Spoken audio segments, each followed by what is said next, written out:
Mesdames, Messieurs, chers compatriotes et toutes celles de ceux qui me font l'honneur de suivre les actions de SOS Cameroun Solidarité par ma voix, je vous dirai jamais assez merci pour ce que vous nous apportez au quotidien. Sans vous, nous ne sommes rien et nous ne serons jamais rien.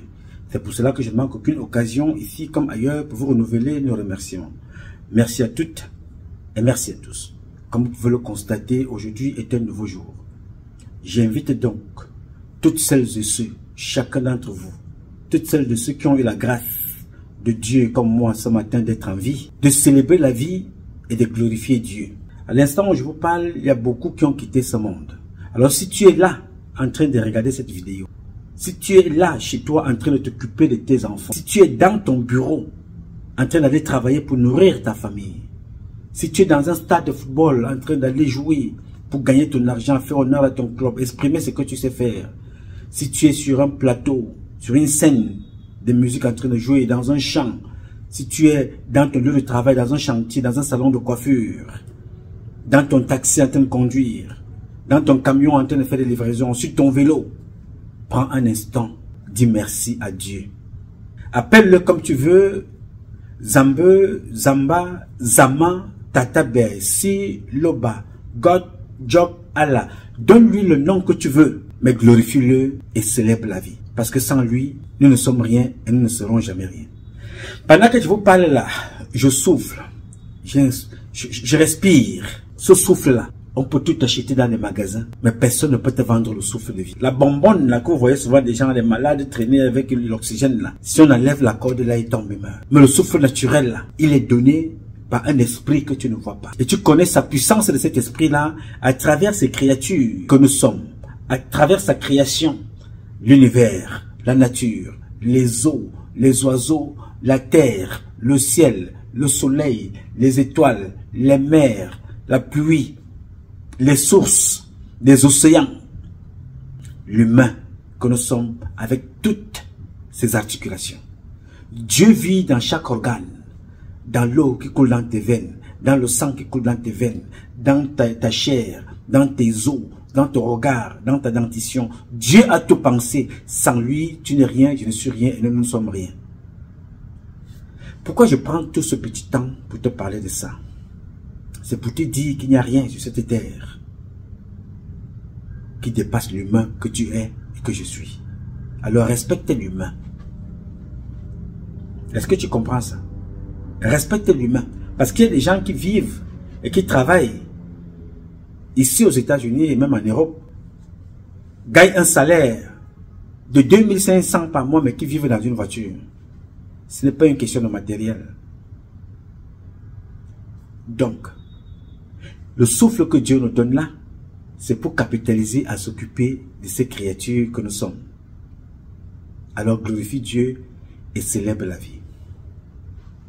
Mes chers compatriotes, je voudrais commencer cette vidéo par remercier le monsieur que vous voyez là. Pour ceux qui ne le connaissent pas, il s'appelle Amadou Ahidjo. C'était le premier président du Cameroun. Amadou Ahidjo. Ce monsieur-là a imposé le respect. Et quand on sortait le passeport vert camerounais, il avait le même respect que ceux qui sortaient le passeport bleu américain. Il avait le même respect que ceux qui sortaient le passeport Bordeaux français. Il avait le même mérite, le même respect que ceux qui sortaient les passeports des grandes puissances. La Russie, l'Allemagne, les Européens là. Un Africain s'appelait Amadou Ahidjo avait réussi, aux yeux de tout le monde, aux yeux du monde entier, à faire respecter le passeport de chez lui. Chaque Camerounais était respecté. Les étudiants à l'école, étant en Europe, certains qui avaient de bonnes notes recevaient le coup de fil du président Amadou Ahidjo.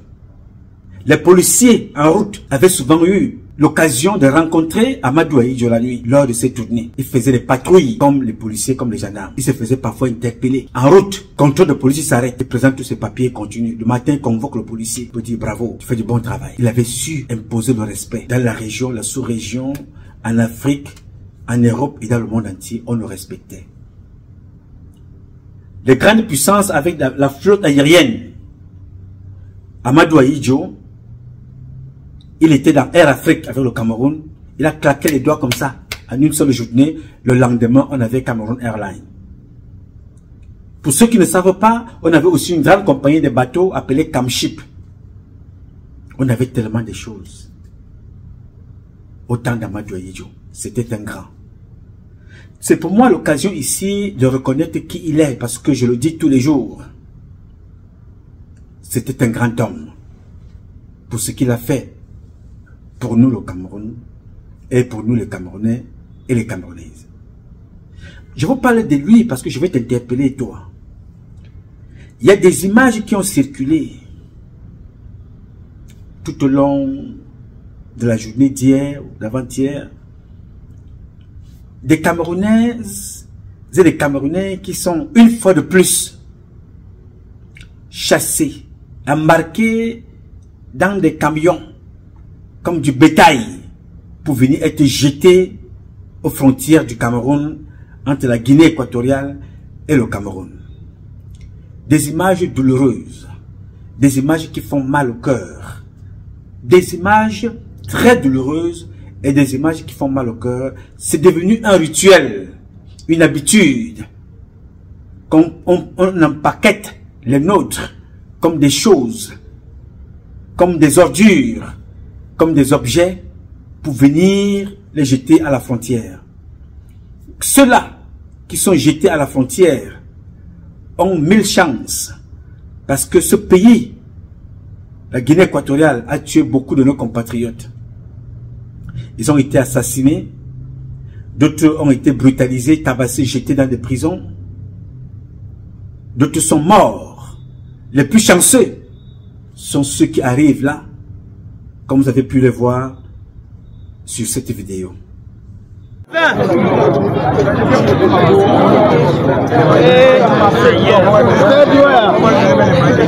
Ils sont nourris par le Cameroun. Même les enfants. Même les enfants, il a pas dit même les enfants.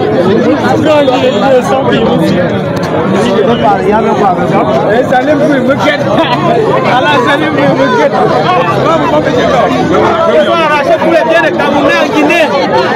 3 mois de cellules. Ah, les gars ne veulent pas qu'ils soient affrontés comme ça. Ils gagnent. On va les déposer à la frontière. 3 mois de cellules. Regardez.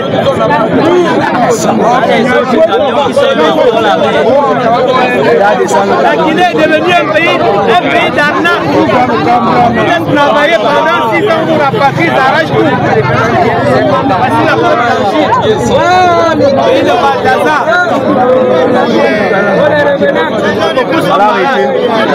Mais qui a tué son père rouge au naqueur. Tous les Camerounais sont malades. Bien, je ne suis pas ici en train d'exprimer une certaine prétention à ce pays, la Guinée équatoriale, avec lequel il y a encore un temps récent, nous entretenions de très bonnes relations avec le peuple équato-guinéen. Pour ceux qui me connaissent, dans ma logique, dans la fidélité de ma pensée idéologique, j'ai déjà dit et je répète ici, que si un jour nous avons un président sérieux, patriote, responsable, il devrait rompre à la première heure les relations diplomatiques avec cet État mercenaire, délinquant et voyou qu'on appelle la Guinée équatoriale. Je suis très clair. Je parle d'un État, des représentants de cet État. Nous n'avons aucun problème avec le peuple équato-guinéen parce que beaucoup ont fait des enfants là-bas et beaucoup d'Équato-Guinéens ont fait des enfants au Cameroun. C'est deux peuples frères. Malheureusement, ce peuple est dirigé par une organisation de délinquants, des voyous et des irresponsables. Je reprends. La Guinée équatoriale est un pays qui est dirigé par un groupe de délinquants, de voyous à l'échelle internationale. Donc, ils n'ont pas de leçons de délinquance à donner à qui que ce soit. Ils n'ont pas de leçons de morale à donner à qui que ce soit en Afrique. Ce sont des bandits, des voyous et des délinquants. Je parle très bien du président équato-guinéen et son fils Obiangema. Ce sont des voyous. Parce qu'on ne se comporte pas comme ça en Afrique avec ses frères. On ne se comporte pas comme ça avec les autres. On ne sait pas ce que demain nous réserve. Les Africains sont persécutés partout dans le monde entier. Et dans notre continent, nous connaissons des comportements comme ça. Où des Africains d'un pays voisin, des Africains sont chassés comme des malpropres. En Guinée équatoriale, un pays qui a, je ne sais pas si ce sont 2 millions, je ne sais pas si ce sont 1 million, je ne sais pas si ce sont 500 000. Ce n'est pas le nombre qui m'est important, c'est le comportement de ceux qui dirigent ce pays qui m'importe. Un comportement de délinquants. Même la mafia a le respect parce que les mafieux font tout pour s'occuper des humains en Italie. J'ai vu le Pablo Escobar faire des choses pour le peuple. Vous êtes quel genre de dirigeant? Donc vous trouvez votre force rien que sur des petites personnes qui fuient la misère dans un pays organisé et dirigé par un autre délinquant appelé Paul Barthélémy Biapé-Vodou. Tout ce que je suis en train de dire là sont toujours les écans dans la sous-région. On trouvera des écans là comme ça au Cameroun, en Guinée équatoriale, au Gabon, en Centrafrique, parfois au Congo, à Sao Tomé. On les trouve partout. Et la gestion c'est la même, ou presque. La bêtise qui dirige. Voilà ce que ça nous réserve. Les Camerounaises et les Camerounais sont tués partout. Les Africains sont tués en Guinée équatoriale. J'ai vu le même comportement en Afrique du Sud. Vous êtes quel genre d'Africain? Moi, je ne comprends pas. Vous vous levez, vous êtes prompt à vous lever pour dire, oui, Donald Trump fait partie des étrangers. Donald Trump fait partie des étrangers. Donald Trump fait ci, Donald Trump fait ça. Regardez le comportement que vous offrez aux yeux du monde entier. Les humains sont jetés dans les camions comme du bétail. Dans quel pays même? Quel pays? Quel pays? La Guinée équatoriale? C'est une partie du Cameroun. Pour ceux qui savent l'histoire, il y a encore, dans un passé relativement court, récent, le président équato-guinéen venait prendre son avion au Cameroun. Amadou Ahidjo lui donnait l'avion.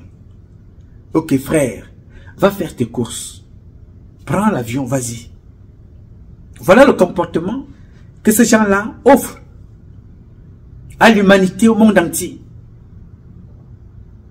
Et nous avions été ici nombreux à s'indigner contre la France, qui avait décidé de traduire ce dieu de délinquants-là dans des tribunaux. Parce que ils découvrent l'argent. You know? La bêtise découvre l'argent. La bêtise découvre la richesse. Au lieu de développer leur pays, ils vont développer la France. Arrivés là-bas, ils sont ridiculisés, traînés dans les tribunaux. Des parvenus comme ça là qui se promènent dans les magasins avec les caméras, aller acheter tout et n'importe quoi, et même quand ils achètent, ils s'habillent mal. Même quand ils achètent des pantalons à 20 000 €, ils s'habillent toujours comme des pingouins. Ils osent aller chasser des gens qui fuient la misère dans leur pays, parce que c'est un pays, le Cameroun, dirigé par un autre grabataire, un autre imposteur. Donc, le seul moyen aujourd'hui, c'est d'aller chasser des personnes qui sont venues se chercher. Non seulement on les chasse, on vole leurs biens. On vous chasse des maisons, on vous viole, on vole vos biens, on prend vos choses, on vous dit, allez chez vous. Vous êtes libre de faire ce que vous voulez chez vous, en Guinée équatoriale. Notez, parce que ceux qui ne me connaissent pas, je m'appelle Nouma Patrice Freeman. C'est mon nom. Parce que certaines personnes entendent le nom Freeman, ils ont l'impression que c'est un slogan. Je m'appelle Nouma Patrice Freeman. Il faut noter ça. Je dis, tous les Camerounais qui ont été chassés en Guinée équatoriale, il faut faire leur liste. Préparez tout ce que vous avez perdu, parce que ça va être payé par ce pays-là. Qu'il monte ou qu'il descende, aussi longtemps que la terre existera, la Guinée équatoriale vous payera ce que vous avez perdu là-bas, y compris avec des intérêts. Il ne faut pas douter de ce que je dis. On ne sait pas ce que demain nous réserve. Aujourd'hui, nous sommes aux États-Unis. Hein. Demain, nous serons au Cameroun. Oui, monsieur. La guerre, là, ne va pas s'arrêter. Vous avez le vent en poupe en ce moment. Le peuple est fragilisé. Il n'y a personne pour le protéger. Parce que Paul Biya est mourant. Même quand il était vivant, il ne faisait rien. Tout ce qui l'intéresse, c'est les perruques de sa femme. C'est d'aller jouer au songo, c'est d'aller boire le vin, aller se faire caresser les couilles, l'autre côté en Suisse, en abandonnant son peuple à lui-même. Donc, vous pouvez chasser les Camerounais, vous pouvez les tuer, vous pouvez emprisonner, vous pouvez les piller, ce n'est pas grave. Vous savez, en vous disant ça, je me rappelle d'un peuple, le peuple juif.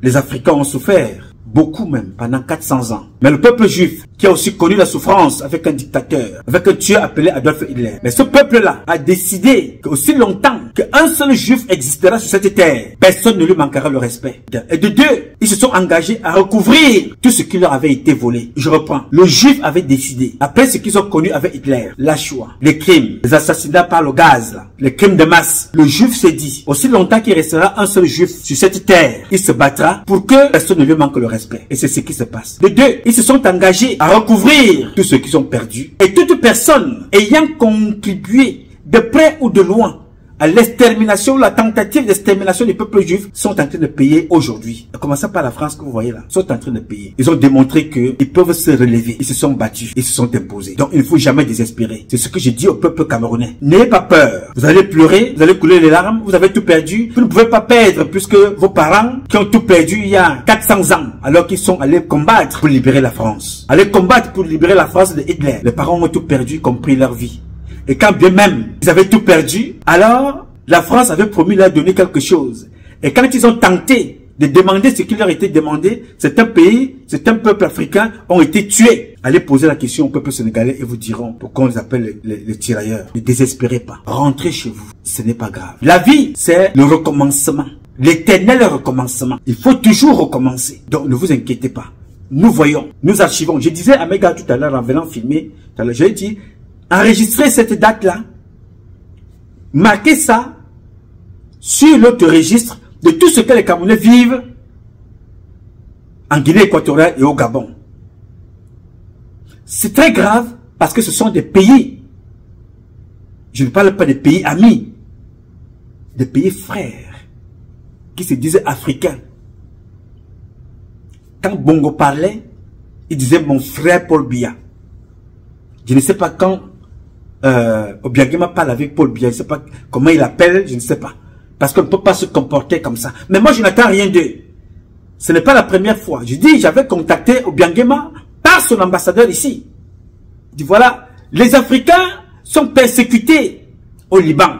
Vous avez une responsabilité aux Nations Unies. Il faut faire quelque chose. Il m'a dit que non, on ne pouvait pas parler. On avait déjà pris rendez-vous, je devais rencontrer le président. Après, il m'appelle, il me dit non, on ne peut pas parler de ça au président. On ne peut pas parler de ça au président. Les Libanais sont des milliardaires en Afrique. Les Chinois sont les milliardaires en Afrique. Mais, au Liban, les femmes sont violées, africaines, tabassées, assassinées. Personne ne lève le doigt. Personne ne lève le pouce. Personne ne lève la voix pour dire que stop. Ces présidents-là, tout ce qui les intéresse, c'est leur petit train-train quotidien. Aller acheter des maisons qui sont confisquées en Europe, courir partout, raconter leur vie et dire qu'ils sont les Africains. Il faut apprendre à comprendre cette association d'imposteurs qui ne sont pas dignes de représenter les Africains. Ils sont africains par la peau. Oui, c'est Dieu qui aurait décidé ainsi. Mais ce sont des complexés, des parvenus de la première heure. Et je vous l'avais dit ici, n'attendez rien de ces pays africains-là. N'attendez rien. Voilà un pays africain, à côté le Cameroun. 2016, jusqu'à aujourd'hui, il y a la guerre. Aucun ne s'est levé pour demander qu'est-ce qui se passe ici. Qu'est-ce qui ne va pas? Monsieur Biya, que se passe-t-il chez toi? Personne ne s'est levé pour poser cette question. Personne. Et je comprends. Alors vous comprenez que si personne ne s'est levé pour poser la question, qu'est-ce qui se passe au Cameroun? Personne ne s'est levé pour poser la question, qu'est-ce qui se passe en Centrafrique? Personne ne s'est posé la question, qu'est-ce qui s'est passé avec Idriss Déby? Personne ne peut se poser la question, pourquoi est-ce que ces gars n'ont pas aidé nos compatriotes de l'AES? Que ces pays-là ont encerclé et les abandonnés pour laisser mourir les femmes et les enfants de famine. Parce que la France leur a demandé que ne nourrissez pas vos frères. Donc cela ne m'étonne pas le comportement de ces gens-là. Ils ne reflètent pas ce que nous sommes en Afrique. Parce que nous sommes les peuples hospitaliers, les peuples partageux, les peuples promoteurs de l'amour, promoteurs du vivre ensemble. C'est ce que nous sommes, les peuples partageux. L'hospitalité, c'est l'Africain. L'hospitalité, c'est nous les Africains. L'amour, c'est nous. Le partage, c'est nous. Le vivre ensemble, c'est les Africains. Alors, ces parvenus qui découvrent le sandwich, qui découvrent le croissant, ces parvenus qui découvrent les grands hôtels, qui découvrent la monnaie étrangère, sont capables donc d'insulter les leurs pour faire plaisir à ceux-là qui les ont, mis là où ils sont. Malheureusement, chaque chose a un temps. Le président Idriss Déby, que son âme repose en paix, croyait ça aussi. Le président Ali Bongo le croyait aussi. Et je lui avais prévenu que, cher frère, fais gaffe. N'oublie pas que nous sommes des Africains. N'oublie pas que nous sommes des Africains. Et dans ce pays-là, chez Ali Bongo, le Cameroun reconnaît qu'il y a des Camerounais qui existent. Quand il faut arrêter un activiste qui parle, à ce moment-là, on reconnaît qu'il faut parler le problème des Camerounais de l'étranger. On reconnaît le problème des Camerounais de l'étranger quand il faut aller cotiser pour soutenir le parti au pouvoir ou bien les partis de l'opposition. En ce moment-là, la diaspora existe. Oui, Obiangema est chez lui. Ali Bongo est chez lui. Omar Bongo est chez lui. Ils peuvent faire ce qu'ils veulent chez eux. Ils ont leurs droits. Mais il y a des conventions internationales qu'il faut respecter. Je veux rappeler ici que je n'ai pas de leçons à vous donner. Je m'indigne tout simplement parce que ce ne sont pas des valeurs qui représentent ce que nous sommes. Mais si j'ai à m'en prendre à quelqu'un, c'est d'abord au dirigeant de mon pays, Paul Biya. Le Cameroun est un grand pays. Un grand pays au pied d'argile, dirait quelqu'un. La grandeur, c'est quoi? La grandeur, c'est la superficie d'un pays. La grandeur, c'est la richesse du sol d'un pays. Non, la grandeur, c'est la capacité des enfants d'un pays à défendre l'intérêt des humains qui y sont, avant même de défendre les biens de la terre.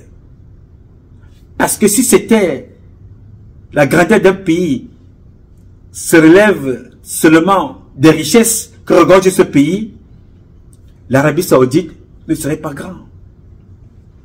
L'Arabie Saoudite est un grand pays parce qu'il a des grands enfants qui pensent. La Suisse est un grand pays, bien que ce pays-là vive avec les richesses de dictateurs volés, pour la plupart.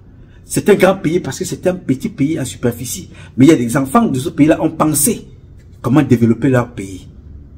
Quand vous regardez les pays du Golfe, en termes de richesse, le continent africain est un continent nanti. Nous sommes habités par toutes les richesses. Mais nous sommes un petit continent. Tout du moins, ce continent, grand continent, a certains petits pays. Petits parce qu'ils ont à leur tête des petites gens, des petites personnes qui pensent petits, comme Paul Biya, qui a réussi à ramener le Cameroun de là où M. Amadou Ahidjo l'avait placé. Aujourd'hui, le Cameroun est piétiné, le Camerounais est piétiné, la Camerounaise est piétinée, le Cameroun est piétiné, le drapeau camerounais est piétiné partout, à cause d'un imposteur qui ne sait que manger, aller aux toilettes, boire et dormir. Manger, aller aux toilettes, boire et dormir.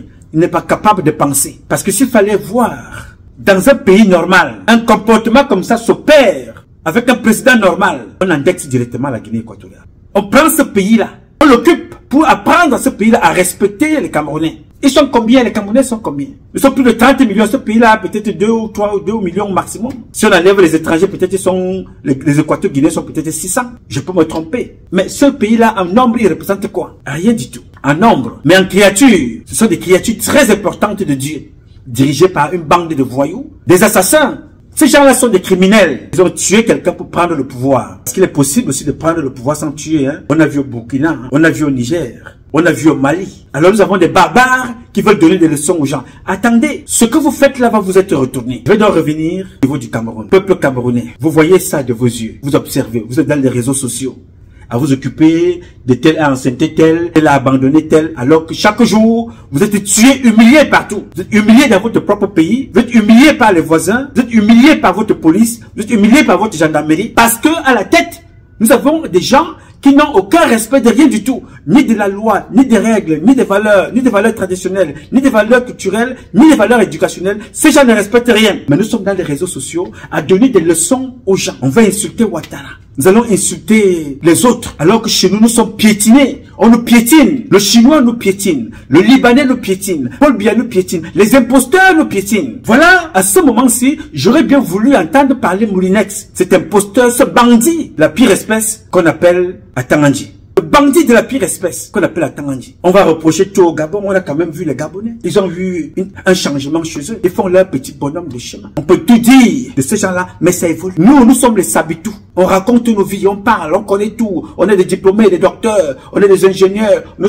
avons créé le ciel et la terre. Nous sommes là. Nous voilà aujourd'hui. Ville poubelle, c'est nous. On tape nos enfants partout, c'est nous. On les expulse, on les tue. Vous voulez que qui nous respecte? Vous voulez que qui nous respecte quand nous ne sommes pas capables de respecter les nôtres dans notre propre pays? On trouve des enfants assassinés dans les poubelles. On trouve des enfants assassinés dans les hôpitaux. On trouve des enfants jetés dans les cartons. Nouveau-nés, une femme accouche 3 enfants. Des triplés, pas de couveuse. On met les enfants dans un carton. Vous voulez que Obiangema nous respecte avec ça? Oui, parce qu'il se rend compte que on ne se respecte pas nous-mêmes. Il ne peut pas nous respecter. Obiangema ne peut pas nous respecter. Obiangema ne peut pas nous respecter. Avoir le comportement là, on va prendre des personnes, on les met dans des camions comme des ordures, comme du bétail. Ils ne peuvent pas nous respecter. Et ça, c'est comme ça partout. On manque le respect aux Camerounais. Les femmes viennent investir au Cameroun, on arrache leurs biens. On tue, comme ils ont tué ma grand-mère, maman Juliette et toi. Ils l'ont assassiné à cause des biens. Vous tuez tout le monde. Vous arrachez tous les biens. Comment voulez-vous qu'on nous respecte à l'extérieur? Comment voulez-vous qu'on respecte un Camerounais, une Camerounaise hors du Cameroun? À cause de vos comportements, on ne nous respecte nulle part. À l'intérieur du pays, dès que tu essayes un peu de te lever, on te tue, on t'empoisonne. Dès que tu essayes un peu d'être différent, on t'impose l'homosexualité.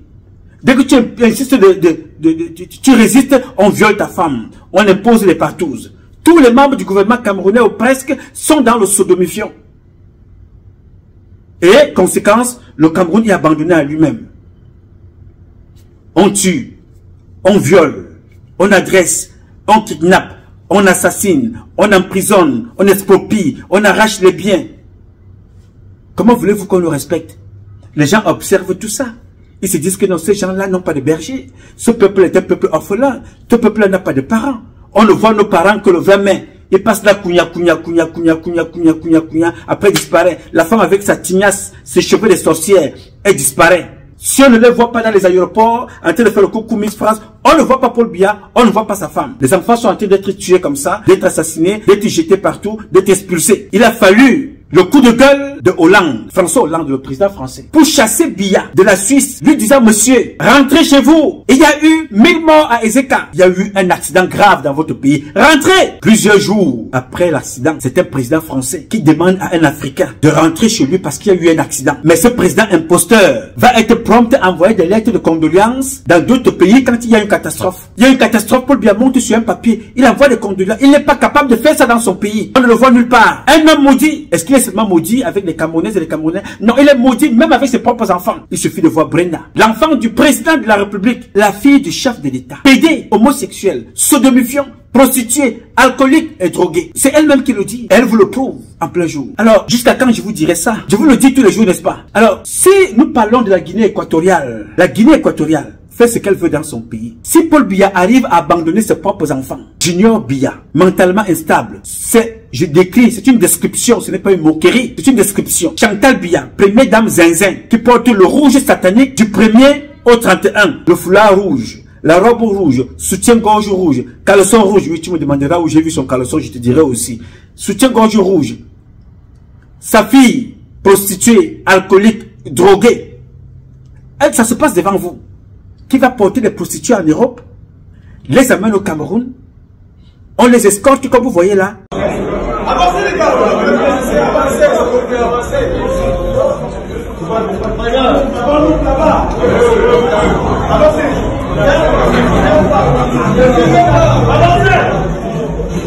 les filles que vous voyez là, escortées par la police camerounaise, parce qu'elles sont avec la fille du président qui est prostituée, sodomifiant, en d'autres termes, homosexuel. Oui, c'est ça, on les appelle les sodomifiants. Nous sommes incapables donc de nous faire respecter chez nous. Est-ce que vous croyez qu'on peut imposer le respect en Guinée équatoriale? Est-ce que vous pensez qu'on peut imposer le respect au Gabon? Est-ce que vous pensez qu'on peut imposer le respect quelque part quand nous ne sommes pas respectés dans notre propre pays? Alors que nous avons les meilleurs dans tous les domaines. Intellectuellement, nous sommes calés. On les retrouve partout, à la NASA, aux Nations Unies, à l'UNESCO, dans des pays partout où le Camerounais soit représenté. Dans le basketball, dans le football, dans les sciences, dans la médecine, partout, on les retrouve. Sauf dans la gestion de leur pays. On a un couple de pingouins, un couple d'imposteurs, un couple de vauriens. Alors, comment voulez-vous que nous ayons un ministre des Affaires étrangères qui peut se poser des questions que qu'est-ce qui se passe avec nos concitoyens en Guinée équatoriale? Non. Pourquoi le Mbela, le ministre des Affaires étrangères, lui-même il a ses enfants en prison, des bandits, pour avoir braqué l'ambassade pour voler les visas, l'ambassade d'Espagne. Alors, quand vous avez des personnes comme ça, qui sont ces personnes-là elles-mêmes sont des bandits. Ils ont des enfants voyous, délinquants. Que pensez-vous que ce monsieur-là puisse faire pour le peuple camerounais qui est allé se chercher dans les pays voisins? Rien, n'est-ce pas? Vous avez Atangandji, un imposteur qui a des faux diplômes, qui ne sait même pas qu'est-ce qu'il fait là. Pensez-vous, un tant soit peu, qu'il puisse se poser des questions? Qu'est-ce qui se passe avec nos compatriotes de l'autre côté? Leur force, c'est sur les citoyens camerounais qui ne demandent qu'à vivre. En ce moment-là, on parlera de Moulinex. Voilà la limite des Camerounais. Alors nous attendons quoi? Nous attendons quoi? Nous sommes aujourd'hui la risée du monde entier. On nous tue à la maison, on tue dans nos chambres, on tue dans les écoles, on tue dans les commissariats, on tue dans les hôpitaux, on tue dans les bureaux, on tue sur les routes, on tue dans les champs, on tue partout au Cameroun. Alors on va se plaindre qu'on nous tue à l'extérieur? Vous avez bien vu que même à l'extérieur, la bande des voyous qui c'est Paul Biya sont capables d'aller au Gabon, aller prendre un activiste là-bas pour venir le tuer et tabasser au Cameroun. Voilà les Camerounais qui sont jetés comme du bétail. Personne ne parle. Personne. Vous allez me faire comprendre que tous les gens qu'on a arrêtés là sont des délinquants. Tous ces camions-là, tous ces gens qui sont à l'intérieur sont des délinquants en Guinée équatoriale. Que la Guinée équatoriale a quoi? Je ne sais pas. Qu'est-ce que la Guinée équatoriale a? Le quartier de Nebel, je ne vais pas parler de Douala, Nebel, constitue toute la richesse de la Guinée équatoriale. Mon village en Fondement Kouet, juste au Fondement Kouet, je n'ai pas parlé de l'ouest, je n'ai pas parlé du nord-ouest, je n'ai pas parlé du sud-ouest. Je dis mon village en Fondement Kouet constitue toute la richesse de la Guinée équatoriale. Je parle de la richesse du sous-sol, hein? Attention. La Guinée équatoriale a des enfants très intelligents. Un peuple très humain. Nous les connaissons. Je parle des dirigeants qui sont une organisation de bandits, d'imposteurs qui gouvernent ce pays-là. Est-ce que la faute c'est seulement ces gens-là? La faute c'est d'abord chez moi. Parce que je ne vais pas aller regarder là où je suis tombé. Il faut que je regarde là où j'ai cogné le pied. C'est chez moi au Cameroun. Les Camerounais ont tout perdu. Ils ont perdu leur honneur. Ils ont perdu le respect. Ils ont perdu le respect qui leur est dû. Ils ont perdu le respect qu'on pouvait leur apporter à l'international et même dans le pays.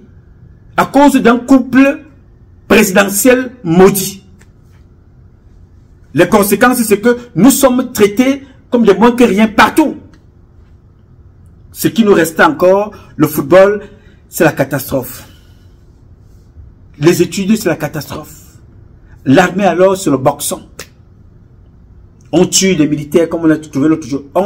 19 militaires morts. 11 corps retrouvés à Edea. Je ne vous parle pas des blessés. Des professeurs qu'on calcine. Des chercheurs qu'on tue. Personne ne dit rien. C'est normal. C'est hallucinant. C'est-à-dire, on tue au Cameroun. C'est devenu normal de tuer quelqu'un et on passe. Personne ne se pose de questions. Tout le monde veut être président. Alors qu'ils sont des présidents dans leurs différents ministères. Ils sont des présidents en tant que gouverneur, en tant que préfet. Chacun a sa responsabilité. Mais on tue les Camerounais partout. Personne ne bouge. Je ne vous parle même pas de ce qui se passe aux États-Unis. Et c'est le même comportement que beaucoup d'entre vous ont. Vous avez copié le comportement de Biya alors que vous détestez Biya. Vous êtes devenus des criminels comme au même titre que Biya.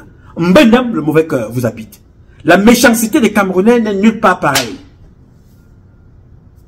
Quand je vous parle de ça, il y en a un là, dans le Maryland, qui a appelé la police pour dénoncer son frère qui a un restaurant par méchanceté et jalousie. J'étais là-bas, je suis passé, pendant ma tournée là où j'ai fait plusieurs états, j'ai fait escale dans le Maryland. On m'a donné le nom de ce pingouin là. On m'a donné le nom de ce zozo là. Avec sa photo. J'en parlerai dans une prochaine publication.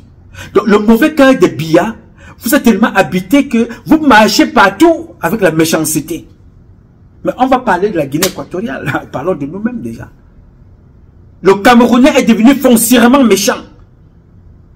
Alors pour cacher sa méchanceté, il faut qu'il se couvre quelque part. Non, c'est le Bamileke, hein. Non, c'est les Bamileke. Pour cacher sa méchanceté, non, c'est les bêtis, hein. Non, ce sont les bêtis. Il faut toujours aller. Non, ce sont les bêtis, hein. Ce sont les bêtis. Il faut toujours se cacher derrière sa méchanceté en accusant quelqu'un d'autre. Ils veulent tous les postes de responsabilité, mais personne n'est là pour répondre des missions qu'imposent les responsabilités de ce poste que tu vas occuper. Personne ne fait rien pour le peuple camerounais. Je n'ai jamais vu ça nulle part. L'Arabie Saoudite, les Arabes saoudiens que vous voyez là n'ont pas la richesse de Douala. Le sous-sol, je parle. Parce que on peut devenir l'une des plus grandes capitales économiques en vendant que le poisson. L'Irlande, les chips d'Irlande est devenue, elle faisait les chips. L'Irlande, allez chercher l'histoire de l'Irlande là. Les chips. Nous avons tout à Douala. Le nom Cameroun vient des crevettes. Rio dos Camaroes. La rivière des crevettes. Aujourd'hui, dans mon pays, le Cameroun, d'autres personnes vont là-bas dans le centre au Cameroun. L'information que je vais vous donner là, allez vérifier, vous venez me dire que c'est la vérité. Il y a un pays que vous connaissez. Ils prennent les prunes du Cameroun. Les meilleures, l'une des catégories des meilleures prunes au monde du Cameroun. Ils empaquettent, ils emballent ça. Ils marquent le nom de leur pays alors que ça vient du Cameroun. Le pays là, vous le connaissez. Vous voyez à quel niveau Biyabi a vendu le Cameroun. C'est-à-dire que notre pays ne représente rien. Le meilleur poivre de la planète Terre est le poivre de Penja. Personne n'en parle. Ce sont les étrangers qui en parlent. Paul Biya, ce n'est pas ça ce problème. Non. Alors, je voudrais vous dire ici et maintenant, je ne suis pas pour une élection quelconque avec ces gens-là. Ce sont des bandits. Nous allons donc nous préparer à nous battre. Parce que le pouvoir ne se donne pas. On veut te l'offrir comme ça. Non. Le pouvoir s'arrache. Comme les enfants l'ont fait au Mali. Comme ils ont fait au Burkina. Comme ils ont fait en Guinée. Comme ils ont fait au Niger. Le pouvoir s'arrache, il ne se donne pas. Alors préparons-nous. On va nous parler des monuments Paul Biya. On va nous parler des monuments machin. Ce n'est pas ça qui m'intéresse. Le monument Saddam Hussein est tombé. Tout le monde a vu. Schwarzkopf, c'est tombé, tout le monde. Ce n'est pas ça mon problème. Ce sont des voleurs. Donc ils passent toujours partout pour voler. Parce qu'il manque d'inspiration. Les boules que vous voyez là, du pouvoir. Les bêtises Nangala, qui continuent jusqu'à dans des pays comme la Guinée. Les Fangla sont des bandits, des imposteurs. Donc ils cherchent des moyens pour voler. Ça c'est leur travail. Ils sont incapables de construire leur village, leur ville, leur pays. Ils parlent de monuments. On fait le monument pour une personne qui n'a servi à personne. Biya, président, je dis, va rentrer dans la poubelle de l'histoire comme étant le pire président de la planète Terre. Vous allez comprendre ça le moment venu. Quand je parlais de ça, il y avait 32 ans, il y a 32 ans, on disait que non, ce gars étonne là, ce fan-là, il raconte sa vie. Maintenant, vous êtes nombreux et nombreux à faire des vidéos, à venir raconter ce qui vous arrive. Alors qu'hier, vous étiez là pour insulter ceux qui ont eu le trocudance, le courage, l'honnêteté de dire ces choses-là avant que ça ne s'aggrave. Vous étiez les premiers à insulter ceux-là qui ont pris leur courage à main, l'honnêteté. Ils ont tout abandonné pour dénoncer ce régime d'imposteurs, de criminels et de dictateurs. Vous étiez là pour insulter. Personne ne peut décrire ce gouvernement-là et vos comportements plus que Jean-Bruno Tagné l'a fait. Il a tellement été juste. Personne ne peut décrire ce Cameroun plus que Valérie l'a fait. Personne. Parce que ces enfants l'ont décrit en quelques lignes. Qu'est-ce que c'est que le Cameroun? Qu'est-ce que c'est que le Camerounais? Qu'est-ce que c'est que le pouvoir des Biya? Alors, comme dans tous les peuples, nous ne pouvons pas nous laisser marcher sur les pieds. On va nous embarquer avec de nouveaux dossiers. Ngongo est monté, le Covid est descendu. Il faut arrêter tel, il faut arrêter tel, il faut arrêter tel. Pour moi, ce n'est plus ça d'actualité. Arrestation, nomination, ça n'a plus rien à voir. Paul Biya doit partir avec sa femme. S'il veut qu'il aille vivre au Gabon ou en Guinée, ou bien même à Paris, qu'il aille vivre à Guadalajara, à Kuala Lumpur, à Baden-Baden. Il peut aller vivre partout, même en enfer. Il peut demander la location chez Satan. On lui trouve une chambre là-bas. Mais il va falloir qu'on se batte de toutes nos forces pour chasser ces gens-là du palais, pour que les Camerounais retrouvent leur dignité. Il faut se battre. Le combat qui va être mené, ceux qui tomberont ne dépasseront pas ceux qui sont en train de tuer dans le nozo. Tu me diras, Nouma, je ne veux pas la guerre. C'est pas moi qui ai déclenché celle qui est dans le nozo. Nouma, je ne veux pas la guerre. C'est pas moi qui ai déclenché Boko Haram. Un commissaire vous a dit que Boko Haram du Cameroun, c'est une imposture. C'était des faux enlèvements. Boko Haram du Cameroun est organisé par Paul Biya et sa bande. Ma mission, et je pense aussi la vôtre, serait de tout faire pour arrêter cette hémorragie. C'est ça notre mission. Arrêter cette hémorragie-là, de sang qui coule. On a trop violé. Ils ont trop tué nos mères, nos filles, nos sœurs, nos épouses. Ils ont même trop tué les étrangers dans notre pays. Notre pays est devenu une scène de crime à l'échelle internationale. Il faut donc arrêter ça. On ne peut pas être inconfortable à l'extérieur et être inconfortable chez nous. Où est-ce que nous allons être tranquilles? Dans la tombe, les Eyeba ici, le ministre de l'urbanisme, ou whatever, le vendeur de terre, vient déterrer les corps. Et danse le striptease dans les cimetières partout. On est en sécurité nulle part. On tue les femmes enceintes. L'enfant naît vivant, on tue. L'enfant naît prématuré, on anticipe même sa mort. On tue dans les hôpitaux. On tue les vivants, les personnes bien normalement constituées. On tue les hommes, on tue les femmes. On prostitue d'autres. On transforme d'autres en sodomifiants avec la fille du président comme l'hégémon central, comme le porte-fanion de ce truc-là. Même quand ils sont au repos, on va les déranger dans les tombes. Alors il faut qu'on se batte pour arrêter cet état de choses. Nous ne méritons pas ça. Nous sommes leaders en Afrique. S'il fallait seulement se baser sur nos valeurs, nous sommes un pays en termes de nombre. Le plus grand pays qui nous dépasse, peut-être, c'est le Nigeria. Nous sommes quand même 30 millions à côté. Là, le Gabon, les deux pays, là, la Guinée équatoriale et le Gabon, peut-être ils font 4 millions. Au 5 au maximum. Nous sommes 30. Est-ce que c'est une compétition du nombre? Il faut se respecter. C'est ce que je demande. Respectez ces peuples-là. Si vous voulez montrer votre capacité à faire des choses, développer vos pays, respectez les étrangers qui sont chez vous. Ça fait partie, normalement, des conventions qui sont signées entre les États. Donc, j'ai voulu échanger avec vous et vous dire, vous, peuple camerounais, vous qu'on entraîne à ce que vous appelez élection là. Moi, je ne suis pas là-dedans. On ne peut pas gagner une élection avec M. Biya. M. Biya était un imposteur, était un homme très dangereux qui ne sert à rien. On ne peut donc pas concourir avec quelqu'un qui a tous les pouvoirs et qui vole tout le temps. Il faut se préparer à une véritable résistance. Et cette résistance-là se fera pour l'honneur de ce que nous sommes, les humains qui méritent d'être respectés. On ne demande rien à personne. Juste le respect.